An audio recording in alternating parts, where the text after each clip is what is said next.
Doctor Jitendra Meena के पास मैं आना चाहूँगा। डॉक्टर साहब, ये हम खासकर आदिवासी समाज को देखते हैं कि पिछले सालों में उनके ऊपर उत्पीड़न और उनकी संपदा को लूटने का जो काम है वो बहुत तेज़ी से बढ़ा है। खासकर पोस्ट ग्लोबलाइजेशन के दौर में हम देखते हैं कि वो बहुत तेज़ी से बढ़ा है। तो आज़ादी के परिभाषा में समेट कर जब हम कहते हैं कि भारत को एक समावेशी राष्ट्र बनाना है, मिलजुल कर रहने वाला राष्ट्र बनाना होता है, तो आदिवासियों को कहाँ खड़े पाते हैं? उस आइडिया ऑफ इंडिया जो है हमारा, उसमें आदिवासियों को कहाँ खड़े हुए देखते हैं? और पिछले दिनों जो ये सब हो रहा है उसको कैसे आप एक चुनौती मान रहे हैं?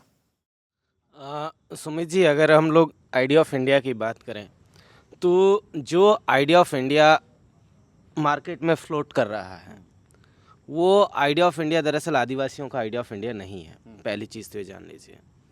वो मेन स्ट्रीम में कुछ लोग, जिसे सो कॉल्ड मेन स्ट्रीम कहा जा रहा है, जो बढ़िया एसी कमरों में बैठ रहे हैं, बढ़िया अच्छा खा रहे हैं, अच्छा पी रहे हैं और अच्छी जगहों पर मौजूद हैं, सरकारों में, अच्छे संस्थानों में उसके मुखिया बन कर के बैठे हैं, बड़े राजनेता हैं, उनका आइडिया ऑफ इंडिया है दरअसल। आदिवासियों के आइडिया ऑफ इंडिया की अगर हम लोग बात करेंगे तो वो कम्प्लीटली डिफरेंट है।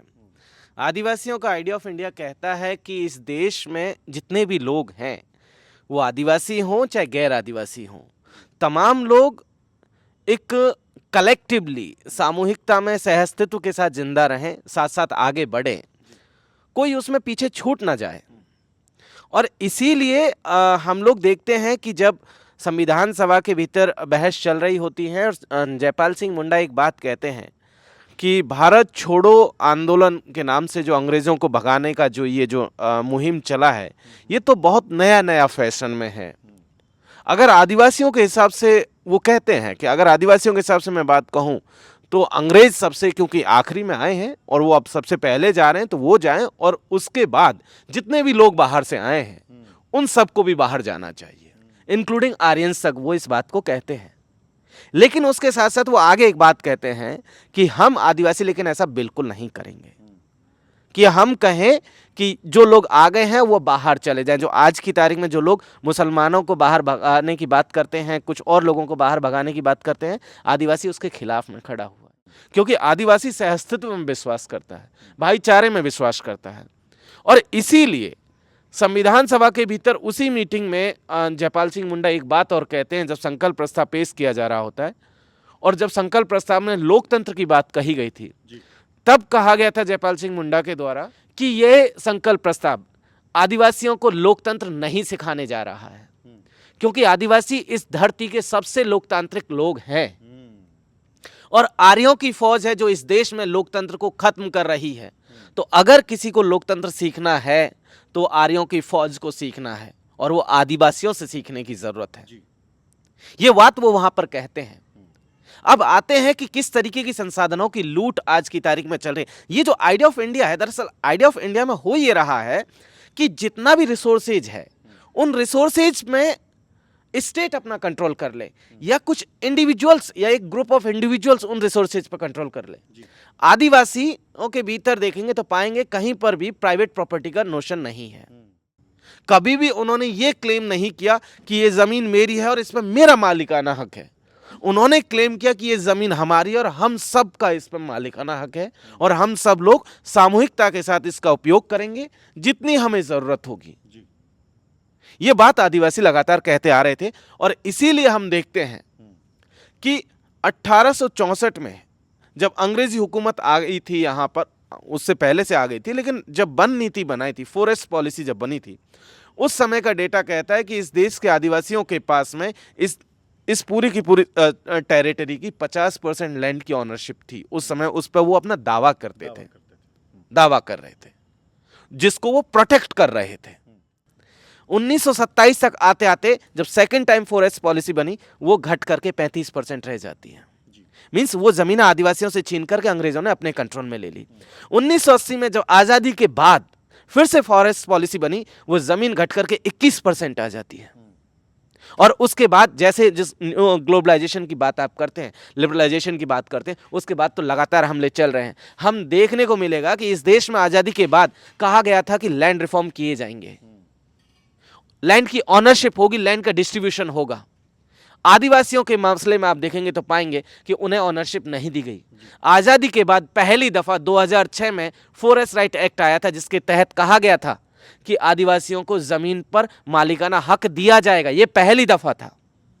जानकर के हैरानी होगी कि इस काम को करने के लिए कहा गया था कि ग्राम सभाएं जो होंगी, जो पेशा एक्ट 1996 के तहत बनी हुई थी, वो ग्राम सभाएं अप्रूवल देंगी कि ये व्यक्ति, इसका परिवार पिछली 3 जनरेशन, एक जनरेशन की 25 साल उम्र लगाई गई थी उस एक्ट में, अगर उस लैंड पर 75 सालों से रह रहा है तो उसे जो है उस लैंड की ऑनरशिप दी जाएगी। आप एक चीज सोचिए, वो फॉरेस्ट राइट एक्ट जो है आपका 2006 में आया, और 2007 में उस एक्ट के खिलाफ 3 एनजीओ जो इस देश के पूंजीपतियों ने खड़े किए हुए थे, जो वाइल्ड लाइफ कंजर्वेशन के नाम से एक तो एनजीओ था, एक कोई टाइगर के नाम से था, और एक कोई और एक एनजीओ था जो भालू वगैरह बचाता था। उन्होंने सुप्रीम कोर्ट ने अपनी केस फाइल किया। उन्होंने कहा जंगलों में इन जंगलों में जो जीव जंतु रह रहे हैं, इनका जो बायोडाइवर्सिटी सिस्टम है, इकोसिस्टम है, वो खराब हो रहा है। अगर इन्हें ऑनरशिप दी गई तो जंगली जानवरों को इनसे खतरा होगा। ये कैसी दुर्भाग्यपूर्ण बात थी कि पूरी दुनिया में लगभग जितने भी आदिवासी, लगभग उनके पास 22% हिस्सा है, पूरी दुनिया की मैं बात कर रहा हूं, लेकिन उसमें 80% बायोडाइवर्सिटी वो प्रोटेक्ट करते हैं इस पूरे के पूरे प्लेनेट की, 80%।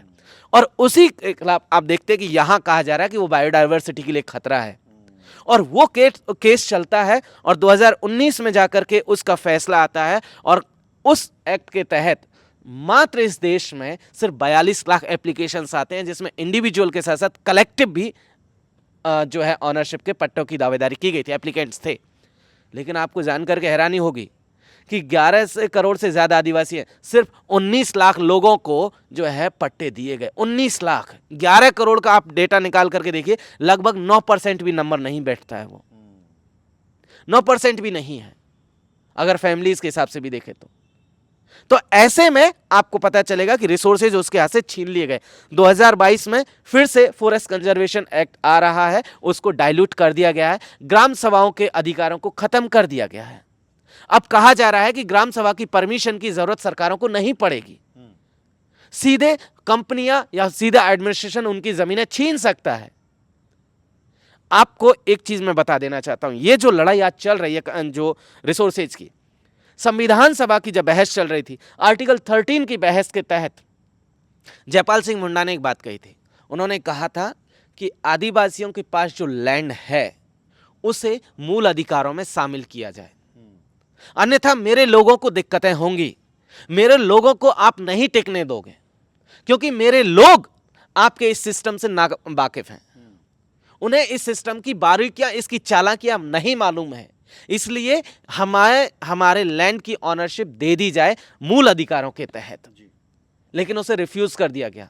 यही लड़ाई थी जिसे आप याद करेंगे 1910 और 11 में, जब कोमरम भीम आदिलाबाद और उस तेलंगाना और छत्तीसगढ़ और झारखंड के हिस्से में कहते हैं जल जंगल और जमीन का नारा वो देते हैं। यही लड़ाई बिरसा मुंडा लड़ रहे होते हैं, यही लड़ाई तिलका मांझी भागलपुर में लड़ रहे हैं, यही लड़ाई जो है हम देखते हैं रघुनाथ राव शंकर राव लड़ रहे हैं, टंट्या मामा लड़ रहे हैं। इसके साथ साथ आप देखेंगे पूरे देश का आदिवासी इस लड़ाई, अल्लूरी सीताराम राजू लड़ रहे हैं।